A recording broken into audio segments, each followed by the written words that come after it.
Y qué placer dar la bienvenida hoy en 360 a Paloma Valencia, Antonio Sanguino, a Telésforo Pedraza y a Juan Manuel Charri. Paloma, caballeros, qué placer y gracias por aceptar esta invitación. Ustedes duplicaron la votación, concejal Sanguino, qué placer como siempre. Duplicaron la votación de las legislativas a las presidenciales. No pasaron a la segunda ronda y en algún momento las encuestas decían Enrique Peñalosa podría pasar a la segunda y ganaría en segunda. O sea que el totazo también ahí es fuerte. Pero ahora ustedes y el Polo Democrático y por supuesto la doctora Marta Lucía Ramírez son claves. Y la pregunta es, ¿ustedes para dónde se van? Porque yo estoy leyendo a varios de su partido y pareciera que le están apuntando a la Casa de Nariño. ¿Es así? Cuénteme usted cómo es la cosa. Pero permíteme, yo hago unos comentarios sobre las elecciones del domingo. Puede hacerlos. Mira, a mí me parece que en buena parte el nivel de abstención que se presentó el pasado domingo, solo comparable a el nivel de abstención del año 94, creo que es la cifra exacta, es la reacción de una parte del electorado frente a la polarización entre el santismo y el uribismo. Yo creo que aquí no solo hubo guerra sucia, sino que hubo también una intención deliberada de llevar al país a una polarización entre estas dos fuerzas políticas que hoy desafortunadamente son las que se enfrentan en una segunda vuelta presidencial. Por eso hemos dicho que nosotros no aceptamos la corraleja entre la mermelada de Santos y la guerra de Uribe. Entonces, ¿voto libre? Sí. ¿Voto o sea, para allá voy. Segundo, de todas maneras en esa elección del domingo hay una franja de más o menos el 23%, el 8%, casi el 9% de los votos que obtuvo Enrique Peñalosa, más el 15% que obtuvo Clara López, que yo creo que representan una verdadera tercería en Colombia, ¿sí? Unas fuerzas independientes que están por fuera de esa polarización, ¿no? Y que política e ideológicamente representan una mirada distinta a los problemas del país. ¿Eso no incluye a Petro? Yo no incluyo a Petro porque Petro se fue a hacer un intercambio humanitario con Santos, ¿no? ¿Intercambio humanitario? Sí, yo le cuido, yo le apoyo la reelección y usted me cuida el puesto, ¿sí? Más o menos. Ahora, nosotros de todas maneras valoramos mucho que en medio de la polarización en la que está el país, en la que el país se metió, en la que se alinderaron los medios y la opinión, digamos, mayoritaria dentro de lo minoritario que votó, ¿sí?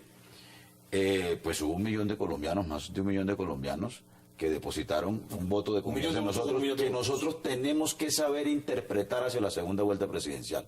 ¿Usted cree que no es responsable tomar una decisión precipitada, apresurada, porque igual la gente que votó por nosotros votó o contra el clientelismo del gobierno o votó contra la actitud, digamos, de guerra, ustedes eran una posición muy difícil. Entonces, claro, muy difícil, no es fácil. Dentro de la Alianza Verde hay no es fácil. Antiuribistas muy grandes y también hay, por supuesto, quienes han criticado abiertamente al gobierno Santos de manera directa. Claro que sí. Entonces, y ustedes van a tener que escoger, y hay distintas opiniones sobre qué hacer, Entonces, nosotros tenemos que, repito, saber interpretar. No tengo la fórmula, alguna gente dice que es el voto en blanco, pero a mí no me parece ver a Timochenko haciendo proselitismo político por Santos.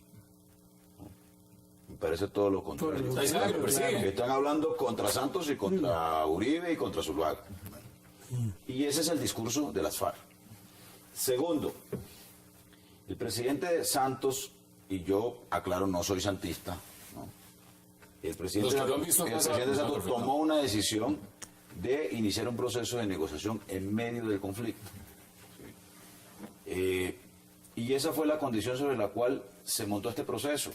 Y acordó de manera, digamos, limitada una agenda, que es una agenda comparada con la agenda del Caguán, una agenda bastante precisa en relación con los puntos que deberían abordarse. Tercero, en los últimos procesos electorales ha sido inevitable el factor FARC en la definición de las preferencias electorales de los colombianos. La propia elección de Álvaro Uribe Vélez. La elección de Pastrana fue Uribe. La elección de Uribe fue contra el Caguán. Por eso es que es muy curioso el anuncio que se conoció en el día de hoy, que el expresidente Pastrana va a estar en la dirección de la campaña de Zuluaga, porque el uribismo nació como fuerza política contra el Caguán, ¿no? Yo me acuerdo del discurso de Uribito contra la caguanización de la paz, etcétera. Pero yo lo que creo es que aquí tiene que haber un compromiso del próximo presidente de la República con la terminación exitosa del proceso de paz. Entre otras cosas, usted dice compromiso. Entre otras cosas, porque es un mandato constitucional. El artículo 22 de la Constitución Nacional dice que la paz es un derecho y un deber de obligatorio cumplimiento. Pero y el primero que debe cumplirlo es el presidente. Permíteme y termino. Bueno, entonces, claro que aquí hay que encontrar unas fórmulas que hagan viable, que hagan posible un proceso de paz. Yo creo que desde el punto de vista jurídico, por ejemplo, un instrumento de la justicia transicional. Están. La pregunta es si ese proceso, como se está llevando, usted dice por lo menos, este proceso me gusta más que el proceso del Caguán. Usted ha sido claro en eso. Sí. Me gusta más. Ahora, por supuesto. Hay colombianos que dicen, a mí no me gusta para nada. A mí tampoco. Bueno, hay otros que dicen, a mí me parece fantástico. La gran pregunta es, el presidente Santos le apostó con todo este proceso como está. Déjeme termino 20 segundos con esta idea. Es que si usted se dedica a ponerle condiciones a un proceso de paz que está fluyendo, condiciones que se convierten en un, perdónenme la expresión, en un petardo contra el proceso de paz, aquí nos vamos a encontrar de nuevo con la guerrilla para negociar dentro de 20.000 o 40.000. Las ideologías, hay unas que son insalvables, pero en este momento son secundarias. Algunos dicen contratos, puestos, lo que sea, no sé.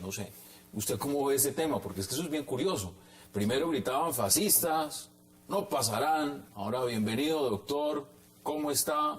¿Cómo ve usted eso? Lo repito, es el único intercambio humanitario que ha podido negociar el presidente Santos y lo ha firmado y lo ha celebrado, lo ha pactado con Petro. Pero quiero decir lo siguiente, mire, es que a pesar de que critican a Santos, los críticos de Santos, de que es excesivamente generoso con las FARC, lo que yo creo es que también la paz de Santos encierra unas trampas que niegan la posibilidad de la paz en el país. Por lo siguiente, porque la variable principal que explica el conflicto armado colombiano, a mi juicio y a juicio de muchos analistas, es el de la exclusión política. Aquí hubo una porción de colombianos que se fueron a hacer uso de la violencia con fines políticos como respuesta al pacto bipartidista entre el Partido Liberal y el Partido Conservador, que acabó una guerra entre los partidos, pero que abrió un conflicto armado. Y esos dos partidos, convertidos en un partido único, se apropiaron del Estado y consolidaron unas clientelas y unas maquinarias políticas con el Estado en sus manos, ¿no? Resulta que Santos, mientras negocia con las FARC, al mismo tiempo hace uso de la mermelada para fortalecer las clientelas políticas que monopolizan el ejercicio político y que le cierran el espacio a fuerzas políticas distintas a las tradicionales. Imagínese usted a Yair Acuña, jefe de la Paz de Santos en Sucre, el amigo de la gata además, ¿no? O la familia Géneco, dueña de la paz en el Cesar, ¿no? El Chema Ballesteros, ¿no? Y la gente que lo rodea, dueño de la bandera de la paz en La Guajira. Pero hace poquito no estaban abrazados con el señor Kiko Gómez. Ok, más a mi favor. O sea que esta es una paz que no va a ser sostenible si aquí no hay una ampliación del régimen político. ¿Para que fuerzas que incluso surjan de esos acuerdos de paz, porque no hay otra manera de que garanticemos una paz política si no es abriendo las puertas del régimen a las fuerzas que surjan de esos acuerdos, se puedan expresar en igualdad de condiciones en el escenario político? Ojalá lo discutan así, de esa forma tan abierta. Mañana ustedes... Y lo estamos discutiendo. Porque el tema es ese. Y estoy haciendo público mi argumento en la dirección nacional nuestra, ¿no? Yo creo que por eso no es correcto decir que Santos es el representante de la paz y entonces Zuluaga, o no es del todo cierto, es el representante de la guerra. Yo creo que aquí se necesita, primero, que la paz sea un asunto de Estado. Que no haya abuso que no haya abuso en la bandera de la paz y de la negociación. Y segundo, que tiene que haber paz con cambios reales en la sociedad colombiana, con negociación con cambios reales. Ustedes, desde el punto de vista pragmático, cuando terminó la primera vuelta y el discurso que dio Óscar Iván Zuluaga, dijo que el proceso estaba dispuesto a seguirlo. Es decir, con unas condiciones, ¿no? Unas condiciones. Mínimas. Bueno. Que son las que el pueblo colombiano quiere, Hassan. Cuando usted mira las encuestas o recorre el país, la gente no quiere un proceso donde estén matando gente. ¿Cómo le va a decir usted a la gente de Insa Cauca que el 7 de diciembre les pusieron un carro bomba que mató 6 personas, que ese es un proceso de paz? ¿Qué le va a decir a la gente de Leiva que le tocó ver a los policías porque los exhiben en los pueblos después de asesinarlos? ¿Qué le va a decir a la gente de Nariño después de ver torturar a los otros policías? Eso no es un proceso de paz, eso es una cosa que es degradada. Si uno quiere la paz, lo primero es que ellos den señales de paz. Pero Uribe hizo una negociación con los paramilitares sin cese al fuego.